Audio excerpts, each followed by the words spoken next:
오늘 우리가 함께 볼 하나님의 말씀은 데살로니가 후서 3장 6절부터 15절까지 말씀입니다. 6절부터 15절까지 말씀 우리 다 같이 봉독하겠습니다. 시작. 형제들아, 우리 주 예수 그리스도의 이름으로 너희를 명하노니 게으르게 행하고 우리에게서 받은 전통대로 행하지 아니하는 모든 형제에게서 떠나라. 어떻게 우리를 본받아야 할지를 너희가 스스로 아나니 우리가 너희 가운데서 무질서하게 행하지 아니하며 누구에게서든지 음식을 값없이 먹지 않고 오직 수고하고 애써 주야로 일함은 너희 아무에게도 폐를 끼치지 아니하려 함이니 우리에게 권리가 없는 것이 아니요 오직 스스로 너희에게 본을 보여 우리를 본받게 하려 함이니라. 우리가 너희와 함께 있을 때에도 너희에게 명하기를 누구든지 일하기를 싫어하거든 먹지도 말게 하라 하였더니 우리가 들은즉 너희 가운데 게으르게 행하여 도무지 일하지 아니하고 일을 만들기만 하는 자들이 있다 하니 이런 자들에게 우리가 명하고 주 예수 그리스도 안에서 권하기를 조용히 일하여 자기 양식을 먹으라 하노라. 형제들아, 너희는 선을 행하다가 낙심하지 말라. 누가 이 편지에 한 우리말을 순종하지 아니하거든 그 사람을 지목하여 사귀지 말고 그로 하여금 부끄럽게 하라. 그러나 원수와 같이 생각하지 말고 형제같이 권면하라. 아멘. 인류 역사에 있어서 중요한 몇 가지 사건들이 있습니다. 그 중에서 우리의 삶을 크게 바꿔놓은 사건 중에 하나가 바로 산업혁명입니다. 18세기부터 19세기 중간 유럽에서 일어난 이 산업혁명은 많은 사람들의 삶을 바꾸어 놓았습니다. 그전에는 농업 중심 그리고 수공업 중심으로 살던 사람들이 공장에 모여서 생산을 하기 시작했고 그것도 소량이 아니라 대량 생산을 하게 되었습니다. 이전과 비교할 수 없는 폭발적 생산성이 이루어낸 것이죠. 그러나 이러한 폭발적 성장의 이면에는 어두움 그림자도 있었습니다. 인권이라고는 찾아볼 수 없는 가혹한 환경에서 일하는 노동자들이 생겨난 것입니다. 가끔 이 시대를 다루고 있는 영화를 보고 있으면 10살도 채 되지 않은 어린아이들이 얼굴에 검정을 묻혀가며 공장에서 일하는 모습들을 볼 수 있습니다. 그게 저렴한 노동력을 이제 가지고 생산성을 만들어내는 산업혁명 당시의 모습을 그려낸 것이라고 할 수 있겠죠. 이러한 구조는 노동자들의 반발을 크게 불러왔고 정치적으로도 큰 변화를 불러왔습니다. 이때 이런 반발로 인해서 사회주의가 공산주의가 등장하게 되었는데 막상 사회주의 안에서 또 공산주의 아래에서 살다 보니 이것도 이제 권력으로 억압하는 구조였던 것이죠. 그러니까 그 밑에서 살던 사람들이 이것도 안 되고 저것도 안 되고 답답하기 그지없다고 해서 또 다른 정치 사상이 하나 등장하게 되는데 그것이 바로 무정부주의입니다. 무정부주의는 말 그대로 정부가 없는 것을 추구하는 것이죠. 자연 상태로 있는 것이 가장 자유롭고 좋다라는 사상적인 배경을 가지고 국가와 권력의 통치를 거부하는 사상입니다. 어떠한 형태의 국가든 거절한다는 것이죠. 그런데 이 사상이 그렇게 오래가지 못했습니다. 왜냐하면 국가와 권력으로부터 벗어나기 위해 테러와 암살을 일으켰기 때문입니다. 그러니까 국가를 반대하기 위해 더 심각한 폭력을 쉽게 만들어낸 이 사상은 결국 무질서와 사회 혼란을 부추김으로 인해서 몰락하고 말았습니다. 이런 무정부주의의 몰락은 사실 사람이 죄인된 존재라는 사실을 몰라서 벌어진 일입니다. 사람은 자기중심적인 존재다. 그런데 무정부주의는 무엇을 요구합니까? 자유를 강조합니다. 자기중심적인 사람이 자율적이 되면 어떻게 됩니까? 자기만을 위해서 살고 자기만을 위해서 다투는 일이 벌어지겠죠. 이런 것이 실제로 사회적인 현상으로 나타나게 되자 사람들은 이 무정부주의를 이제 멀리하게 된 것입니다. 믿음의 관점으로 볼 때 무정부주의와 같이 무질서를 만들어낸 것은, 그리고 질서 있는 사회는 아주 중요한 것과 관련이 있습니다. 바로 자기 부인과 자기 중심성이죠. 자기의 욕구를 중심으로 삶을 들여다보는 사람은 자기 안에 있는 죄를 부정합니다. 그리고 하나님의 뜻보다 자기의 뜻을 우선하게 되죠.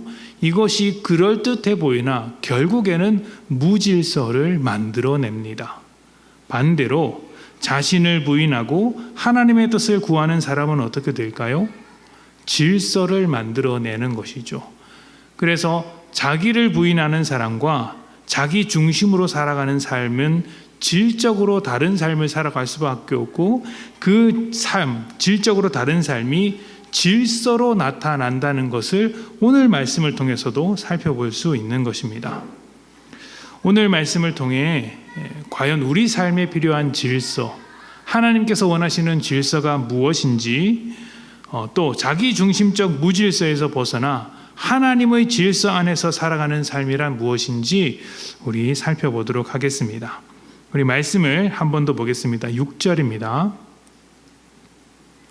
형제들이 우리 주 예수 그리스도의 이름으로 너희를 명하노니 게으르게 행하고 우리에게서 받은 전통대로 행하지 아니하는 모든 형제에게서 떠나라. 아멘. 누구에 대한 이야기가 나오고 있습니까? 누구로부터 떠나라고 이야기를 하나요? 게으르게 행하고 우리에게서 받은 전통대로 행하지 않은 모든 형제. 그러니까 게으르게 살아가는 사람들이 데살로니가 교회 가운데 있었다는 것이죠. 그런데 여기서 말하는 게으른 자에 대한 경고는 단순히 나태한 것을 말하는 것이 아닙니다. 그러니까 아침 일찍 일어나야 하는데 늦잠을 자는 사람들, 해야 할 일을 산더미같이 쌓아놓고 있는데 하지 않는 사람들, 열심히 일하는 것을 등한시하고 놀기 좋아하는 사람들, 단순히 이런 게으름에 대한 경고라기보다는 교회 공동체 안에서 벌어질 수 있는 아주 심각한 문제에 관한 이야기를 하고 있는 것이에요. 우리가 읽은 본문 개역 개정 성경에는 게으르게 행하고라고 되어 있는데, 이전에 사용했던 개역 한글 성경을 보면 이 게으름이라고 번역된 단어를 규모 없다라고 번역해 두었습니다. 규모 없다. 여러분, 규모 없다는 뜻이 무슨 뜻인지 아십니까? 저는 처음 알았어요. 설교 준비하면서 이런 말도 있었구나 싶었는데요. 규모 없다는 것은 계획이나 질서 없이 되는 대로 살아가는 삶을 말합니다. 규모 없이 살아간다라는 건 그냥 질서 없이 되는 대로 막 살아가는 모습이죠. 그러니까 질서가 있겠습니까? 없겠습니까? 없죠. 무질서한 삶을 이야기하고 있는 것입니다. 지금 바울이 이야기하고 있는 것은 단순히 게으른 삶이 아니라 그 삶 자체가 아주 무질서해진 것을 이야기하고 있는 것이에요. 원어를 보면 이 의미가 무엇인지 정확하게 나타날 수 있습니다. 원어로는 아탁토스라고 하는데, 이것은 군대가 이렇게 정렬을 해서 있는 가운데 대열해서 이탈해 있는 한 사람을 말하고 있는 거예요. 그러니까 줄을 맞춰서, 선을 맞춰서 있는데 한 병사가 툭 튀어나오고 있는 것입니다. 그러니까 너는 왜 그 선에 맞춰 살고 그 선에서 벗어나 있느냐라고 할 때 이 동사를 사용한다는 것이죠. 다시 말하면 선이 없는 거예요. 선이 없이 막 나가는 사람들, 무질서하는 사람들, 계획으로부터, 질서로부터 멀어진 사람을 이야기하는 것이죠. 지켜야 할 선이나 질서가 보이지 않습니다. 이런 사람들을 두고 바울은 지금 게으르다, 이런 사람들을 멀리해라, 피하라 요구하고 있는 것이죠. 자, 그렇다면 왜 게으름으로 번역했을까요? 그 이후의 말씀을 보면 나옵니다. 데살로니가 후서 3장 7절부터 12절입니다. 이 게으른 사람들, 그러니까 선 없이 살아가는 사람들, 무질서한 사람들이 어떠한 삶을 살고 있었는지 한번 잘 들여다봅시다. 어떻게 우리를 본받아야 할지를 너희가 스스로 아나니 우리가 너희 가운데서 무질서하게 행하지 아니하며, 여기서 나오는 무질서라는 단어가 게으르게 행하다는 단어와 똑같은 단어예요. 누구에게서든지 음식을 값없이 먹지 않고 오직 수고하고 애써 주야로 일함은 너희 아무에게도 폐를 끼치지 아니하려 함이니, 우리에게 권리가 없는 것이 아니요 오직 스스로 너희에게 본을 보여 우리를 본받게 하려 함이니라. 우리가 너희와 함께 있을 때에도 너희에게 명하기를 누구든지 일하기 싫어하거든 먹지도 말게 하라 하였더니, 우리가 들은즉 너희 가운데 게으르게 행하여 도무지 일하지 아니하고 일을 만들기만 하는 자들이 있다 하니, 이런 자들에게 우리가 명하고 주 예수 그리스도 안에서 권하기를 조용히 일하여 자기 양식을 먹으라 하노라. 아멘. 게으른 자의 특징이 무엇입니까? 단순히 자기가 해야 할 일을 좀 느리게 한다, 좀 뒤로 밀어둔다, 이게 아니라 다른 사람의 도움으로 먹고 살고 있던 사람들이었어요. 일을 하지도 않고 먹고는 살아야 하는데 다른 사람에게 기대어서 그냥 먹고 사는 것이죠. 자기는 놀면서 말입니다. 이것은 초대교회의 모습과 좀 관련이 있습니다. 초대교회 성도들은 일종의 공동생활을 했습니다. 집은 달랐고 사는 곳은 달랐지만 저녁마다 모여서, 일과가 끝나면 저녁마다 모여서 하나님의 말씀을 나누면서 성찬식과 같은 저녁 식사를 나누었습니다. 그렇게 오랫동안 식사를 나누고 교제한 뒤에 다시 돌아가게 되었죠. 그러면 사람들이 빈손으로 오는 것이 아니고, 어떤 사람은 집을 오픈하고 또 형편이 되는 사람은 집에서 먹을 것을 가지고 오는 것입니다. 근데 그 중에는 찾아와서 그 먹을 것을 아무런 노력 없이, 아무런 대가 없이 당연하게 받아 먹으면서 오직 그것으로만 생활을 하고 있었던 사람들이 있었던 것이죠. 교회에 대한 아무런 책임, 역할을 하지 않고 그냥 받아 먹기만 하는 사람들이었던 것입니다. 초대교회의 공동생활은 사실 그 주변 수많은 사람들, 특히 믿지 않는 사람들에게도 큰 칭찬을 받는 일이었습니다. 대표적인 인물로는 위로의 아들, 권위의 사람이라는 바나바가 있죠. 이 바나바는 이제 자신의 집과 밭을 팔아서 제자들에게 바쳤고, 그 바친 것으로 주변 사람들을 도와주었다라고 이야기를 합니다. 그가 교회의 중요한 지도자가 되었던 데에는 이런 헌신과 섬김이 있었던 것이겠죠. 이것은 무소유와 같은 개념도 아니고 개인 재산을 가지지 말고 모두 공동 분배하자라는 말도 아닙니다. 소유하되 그 소유한 것을 내 것으로 고백하는가, 아니면 하나님의 것으로 고백하는가의 문제인 것이죠. 성숙한 그리스도인으로서 보여줄 수 있는 청지기적 삶의 태도인 것입니다. 그런 청지기적 삶의 태도로서 자발적인 믿음으로 사랑을 실천하고 있는 거예요. 그래서 내 것 중에 일부를, 때로는 내 것 중에 대부분을 이제 들여서 주의 일을 위해서, 또 사랑을 위해서, 또 사회를 건설하거나 교회를 세워가는 일에 사용했다라는 것이죠. 그런데 데살로니가 성도들 중에서는 이렇게 드려진 것을 당연한 듯 받아서 자신의 삶을 영위하는데 악용하는 사람들이 있었다는 거예요. 사지 멀쩡한데도 일하지 않고 주는 것으로만 받아 먹고 사는 것이죠. 열심히 일하면 삼시세끼를 먹어야 합니다. 하루 종일 뒹굴뒹굴 놀면 한 끼를 먹어도 배부르지 않습니까? 이 사람들이 그랬던 거예요. 아침부터 저녁까지 뒹굴뒹굴 놀다가 저녁에 교회 와서 주는 밥 왕창 먹고 돌아가서 또 뒹굴뒹굴 노는 것이죠. 이들이 이렇게 했던 데에는 두 가지 이유가 있습니다. 그리고 이 두 가지 이유는 신앙적인 이유, 믿음이었어요. 첫 번째는 주님께서 곧 오신다라는 것 때문이었습니다. 주님께서 곧 오실 것이기 때문에 내가 세상 일을 할 필요가 없다라는 잘못된 종말론 때문에 먹고 놀았던 것이죠. 그런데 여러분, 우리가 얼마 전에 요한계시록을 이제 나누었지 않습니까? 그때 우리가 기다렸던 종말은 하나님의 뜻이 완성되는 것이었습니다. 그리고 우리는 복음을 전파하며 완성될 하나님 나라에 동참하는 사람들이었어요. 그래서 우리가 순종함으로써 하나님 나라를 세워가고 그 하나님의 역사, 주님 다시 오실 때 우리의 그런 어떤 삶이 완성된다, 회복된다라는 관점으로 들여다보았죠. 그래서 이 세상을 포기하는 게 아니라 변화시켜야 하는 것이고 하나님 나라로 만들어가야 한다는 이야기를 했었습니다. 우리의 삶에서 어떻게 해야 돼요? 하나님의 나라를 이루기 위해서 열심히 살아가는 것이 필요합니다. 하나님의 나라는 교회 안에서만 이루어지는 것이 아니라 우리가 믿음으로 살아가는 모든 곳에서 이루어지기 때문에 직장에서 열심히 일하는 것도 신앙생활이 될 수 있는 거예요. 주님께서 내게 주신 은혜, 은사를 가지고 하나님의 뜻대로 그 은사를 사용하고 또 그렇게 해서 벌어들인 돈으로 선하게 사용한다면, 그리고 그것으로 인해 하나님 나라의 영향력이 꼭 전도라는 형태의 뿐만 아니라 사랑을 전하는 일로, 섬기는 일로 이렇게 하나님의 성품이 세상 가운데 전해진다면 그 역시 하나님 나라를 세워가는 아주 중요한 역할이 될 수 있는 것이죠. 그런 점에서 우리의 직장은 아주 유용한 천국의 도구가 될 수 있는 것입니다.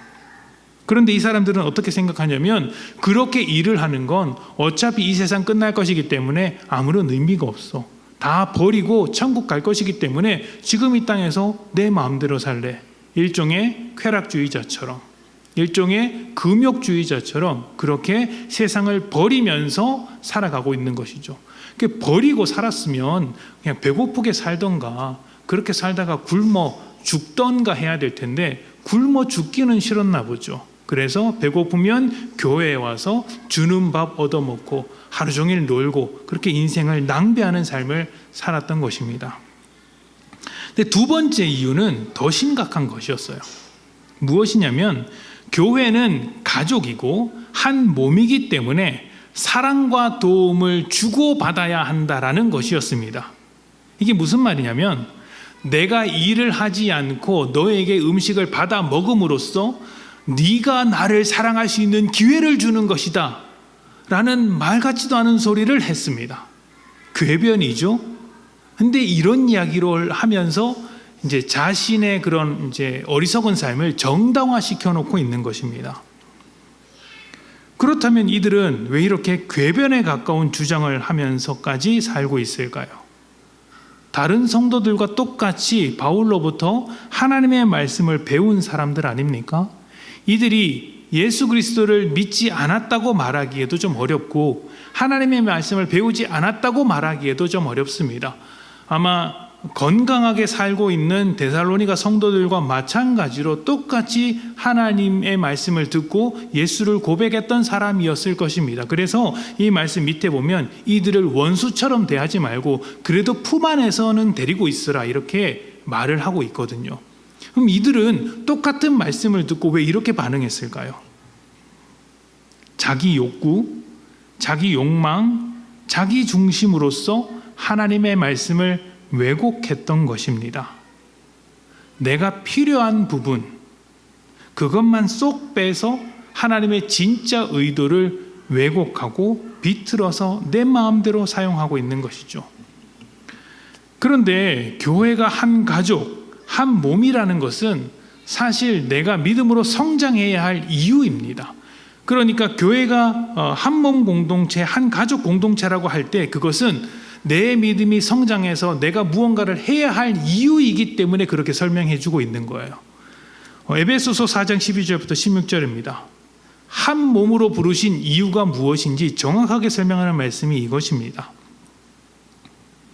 에베소서 4장 12절부터 16절 제가 봉독하겠습니다.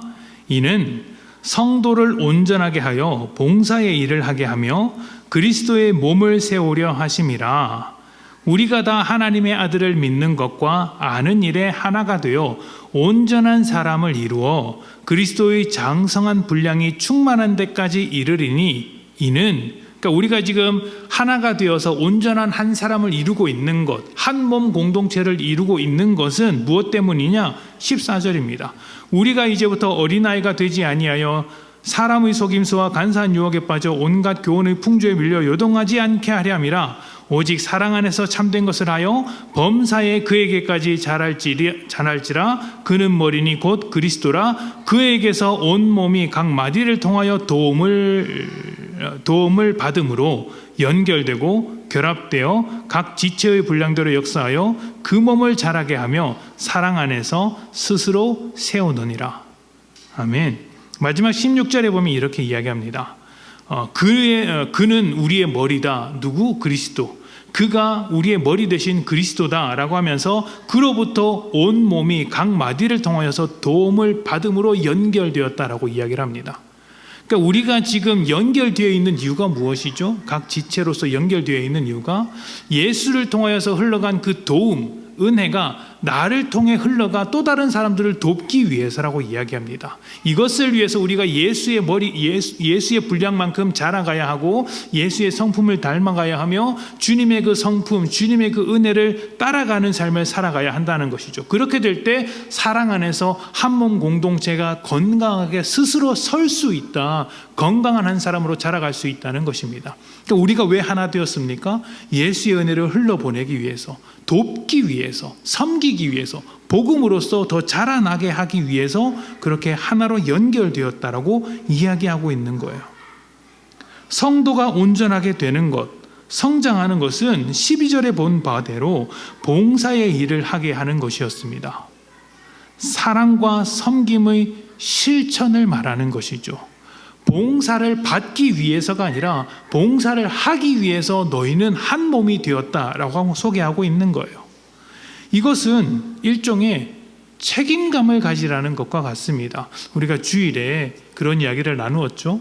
구원을 받은 이후에는 우리가 책임으로부터 자유하게 되는 것이 아니라 새로운 책임, 주님께서 주시는 그 사명이라는 책임을 갖게 되는 것이다 라고 이야기를 했는데 지금 똑같은 이야기를 하고 있는 거예요. 한 몸으로 부르신, 이 교회 공동체로 부르신 그 책임, 그 역할이 너희에게 있다. 그것을 하는 것이다. 그걸 받는 게 아니라 하는 것이다. 이렇게 강조하고 있는 것입니다. 이런 책임과 이런 사랑과 섬김에 대한 그 책임의 크기가 예수에게까지 자라가야 합니다. 예수님은 하늘 보좌를 버리시고 우리를 위하여 죽기까지 낮아지신 분이십니다. 하나님의 말씀을 듣고 정말 그 말씀대로 살아가는 사람이라면, 예수 그리스도를 주인으로 인정한 사람이라면 예수님께서 보여주신 대로 하늘 보좌를 버리신 그 겸손과 섬김으로 사랑하는 삶을 살아야겠죠.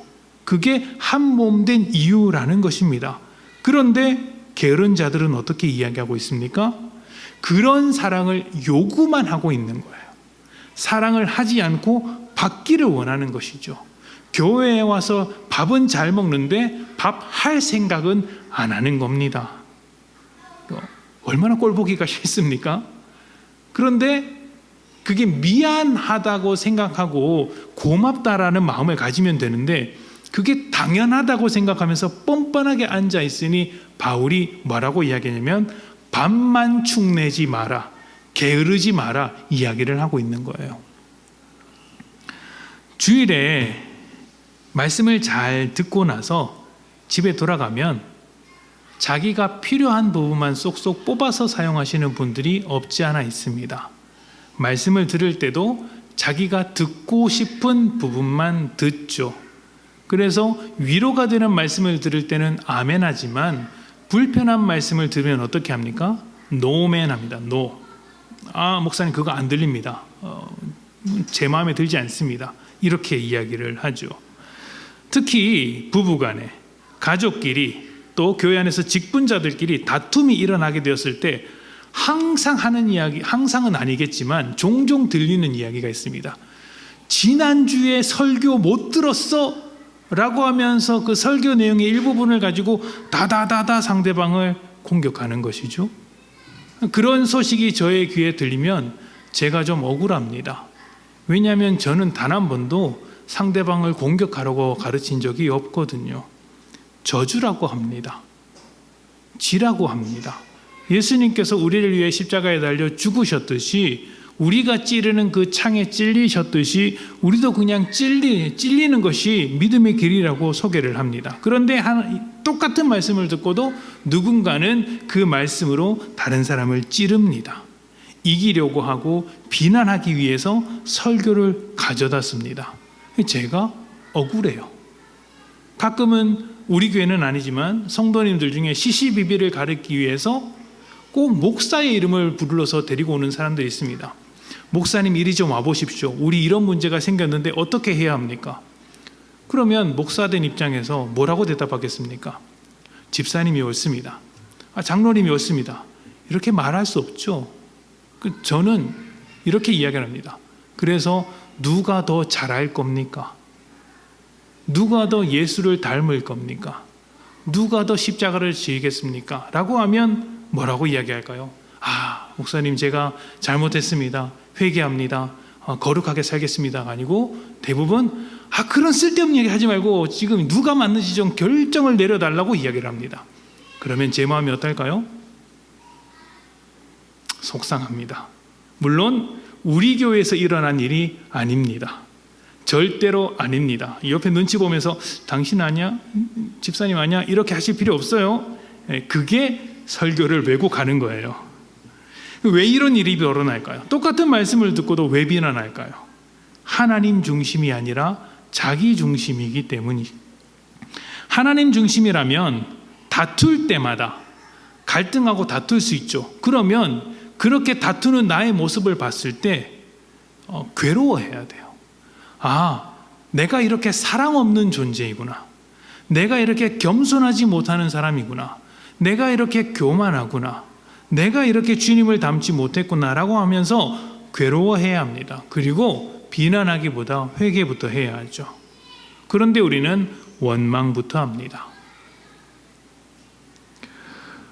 이렇게 하나님을 중심으로 말씀을 따라가야 함에도 불구하고 그 말씀을 왜곡하는 자들을 두고 바울은 무질서하는 자들, 선을 넘어간 자들이라고 소개했습니다. 게으름이라고 번역을 했지만 사실은 그런 모든 자들은 말씀을 왜곡해서 자기 멋대로 살고 있는 무질서한 자들이라고 했던 것이죠. 우리가 하나님의 말씀으로 산다고 하면서도 자기 중심이면 이렇게 선을 벗어나 무질서한 자들이 됩니다. 내 중심에 내가 가장 중요한 자리에 있다면 내 삶의 질서가 무너질 수밖에 없죠. 그러면 어떻게 해야 될까요? 말씀 앞에서 날마다 자기를 부인하고 하나님 중심된 삶을 세우려고 해야 하지 않겠습니까?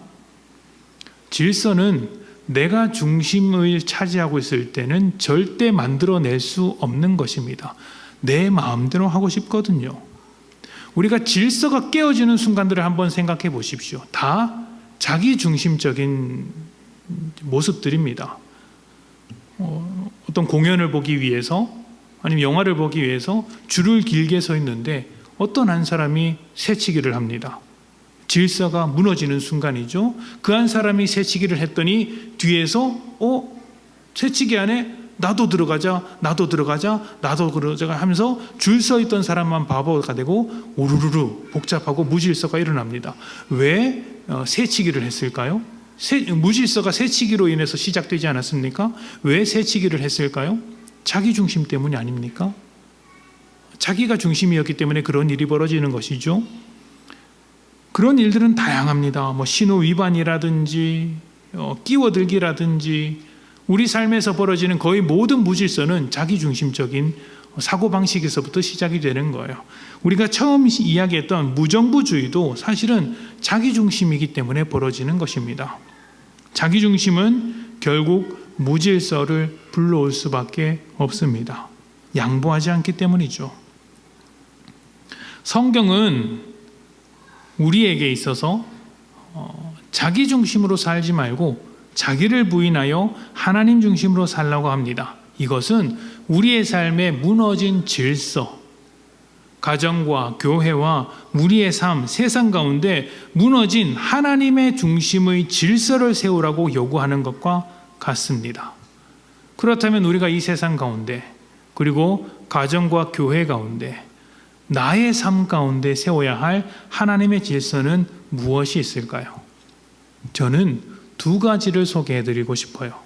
비슷하지만 조금 구별했습니다. 첫 번째는 창조의 질서입니다.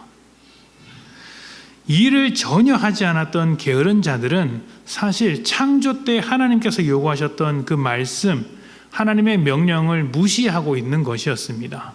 하나님께서 세상을 창조하셨을 때 무엇이라고 하셨습니까? 놀고 먹어라 이렇게 말씀하지 않으셨어요. 생육하고 번성하고 땅을 다스리라 라고 하셨습니다.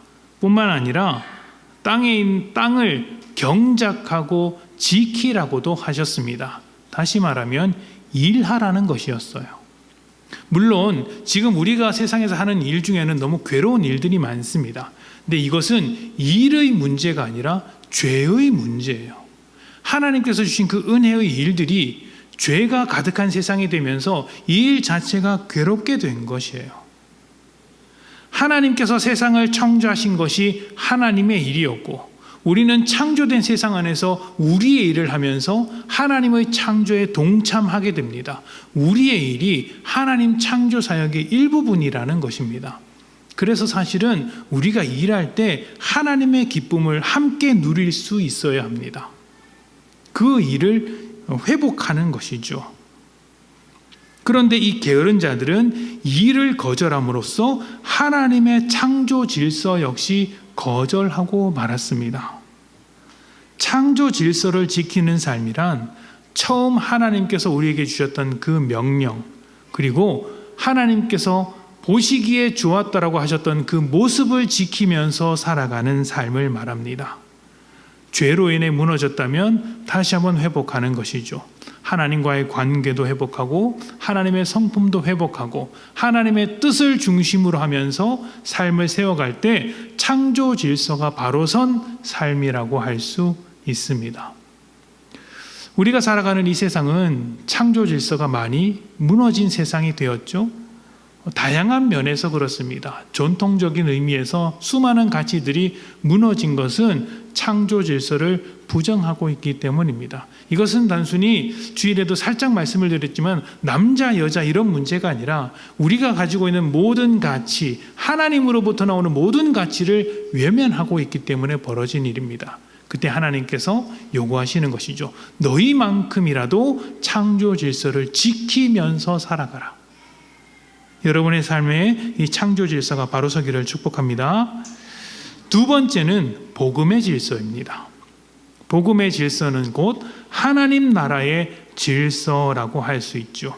이 질서는 세상의 질서, 특히 죄의 질서와 성격이 너무나도 다릅니다.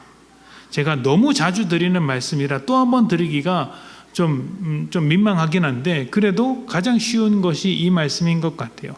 죄의 질서는 높은 자가 높고 낮은 자가 낮은 것이라면 하나님의 질서는 높은 자가 낮아지고 낮은 자가 높아진다라는 것입니다. 조금 더 다르게 설명드리면 하나님의 질서는 은혜와 사랑이 바탕이 되는 질서라는 이야기죠. 바울은 복음을 위하여 사도가 누릴 수 있는 권리, 그러니까 자신이 가는 교회마다 도움을 받고 또 그 다음 선교지를 위한 필요한 경비를 받아낼 수 있는 권리, 교회가 지원해서 먹고 살 수 있는 권리를 포기했습니다. 복음을 위해서 포기했습니다. 그런 당연한 권리가 있지만 내가 복음을 전하는 것이 돈을 목적으로 한다라는 오해를 피하기 위해서 그 모든 것을 포기하는 거예요. 그러니까 교회를 위해서, 성도를 위해서, 복음을 위해서 자신을 내려놓은 것이죠. 그래서 자신은 일을 했다라고 말을 하는 거예요. 근데 너희는 일을 하지 않는구나. 그러면서도 복음을 왜곡하고 있구나. 이것이 하나님 나라의 질서냐? 복음을 우선하는 질서냐? 아니면 세상을 따라가고 있는 질서냐? 이렇게 묻고 있는 것이죠. 예수님께서 우리에게 오신 것과 같이 높은 자가 낮아지는 것, 그것도 자신을 위해서, 자신에게 이롭기 때문에 낮은 모습을 취하는 것이 아니라 사랑을 하기 위해서, 그 낮아짐이 필요한 자들을 위해서 낮아지는 것, 그렇게 섬김과 헌신과 사랑을 보여주신 주님처럼 서로의 짐을 지는 것이 하나님 나라의 질서입니다. 주님 닮으신 대로 그 섬김과 사랑을 우리가 보여주는 것이죠. 그런데 게으른 자들은 어떻게 합니까? 서로의 짐을 지는 게 아니라 내 짐을 떠맡기고 있는 것 아닙니까? 그렇게 하고 있으니 교회 안에서 무질서가 일어나고 있는 것입니다. 하나님 나라의 질서대로 주인이 되기보다 종이 되고 자유보다 책임을 앞세웁니다. 잠깐 즐기는 것보다 사명을 따라가게 되죠. 물론 자발적으로 그렇게 해야 합니다. 그것이 하나님을 중심으로 둔 사람들의 자연스러운 모습이기 때문이에요. 만약 이 책임을 외면하고 사명을 따라가지 않고 하나님의 질서, 창조 질서를 거절하고 있다면 그것은 내가 하나님 중심으로 살고 있지 않다는 아주 강력한 증거입니다. 우리 교회는 창조의 질서대로 살고 있을까요? 우리 교회는 하나님 나라의 질서로서 움직여가고 있는 것입니까? 교회입니까? 어떻게 확인해 볼 수 있습니까? 특정 몇몇 사람이 짐을 지고 있는가? 아니면 모두가 함께 짐을 지고 있는가? 이것을 살펴보면 됩니다. 여러분이 보시기에는 어떻습니까? 가정에서는 어떨까요? 똑같습니다. 가끔씩 이제 가정을 다루고 있는 TV 프로그램을 보면 화목한 가정 또는 회복되는 가정과 그렇지 못한 가정의 차이점은 딱 한 가지인 것 같아요. 나를 중심으로 상대방을 원망하는가? 아니면 상대방을 중심으로 내가 조금 더 받아줄 수 있는가? 이 차이인 것 같아요. 근데 이것은 하나님 나라의 질서이거든요. 하나님 중심으로 그 질서를 회복한다면 무너진 가정마저도 회복될 수 있다는 것을 우리는 세상 속에서도 발견할 수 있는 것입니다. 당연히 믿음의 가정은 더더욱 그렇게 해야겠죠. 교회는 한 몸이며 믿음의 공동체는 하나입니다. 질서가 사라지면 이 한 몸 된 것도 사라지게 됩니다. 당연하죠. 하나님 중심이 되지 않는 교회가 어떻게 한 몸으로 바로 설 수 있겠습니까? 무질서하게 되고 갈라지고 다투기만 하겠죠. 그렇다면 우리가 세워가야 할 질서는 무엇입니까? 나의 뜻보다 하나님의 뜻을 우선하는 것이겠죠. 성도들 중심의 교회가 되는 것도 아니고 목회자 중심의 교회가 되는 것도 아닙니다. 하나님 중심의 교회가 되어야 하는 것이죠. 성도들도 하나님의 뜻을 구하고 목회자도 하나님의 뜻을 구할 때 우리 교회가 질서 있는 교회, 창조 질서, 하나님 나라의 질서로 세상 앞에서 빛나는 교회가 될 수 있는 것입니다. 주님께서 자신을 내려놓으신 것처럼 자기를 부인하며 창조의 질서, 하나님 나라의 질서를 세우기 위해 게으르지 않고 부지런히 달려가야 합니다. 자기 역할을 모른 척하면 결국 교회는 무너지게 됩니다. 자기 역할을 거절하면 결국 가정은 무너지게 됩니다. 게으른 자는 무질서하게 행하는 자였습니다. 하나님의 선을 무시하고 자기의 선을 만들어서 막 넘어서는 자였죠. 그러니 여러분, 오늘 우리가 세워야 할 질서가 무엇인지 결정하시고 그 질서를 이루기 위해서 하나님을 중심에 두시기를 부탁드립니다.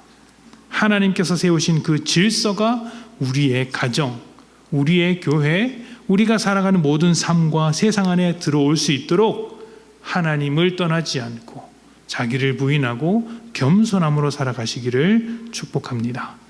우리 함께 기도하겠습니다.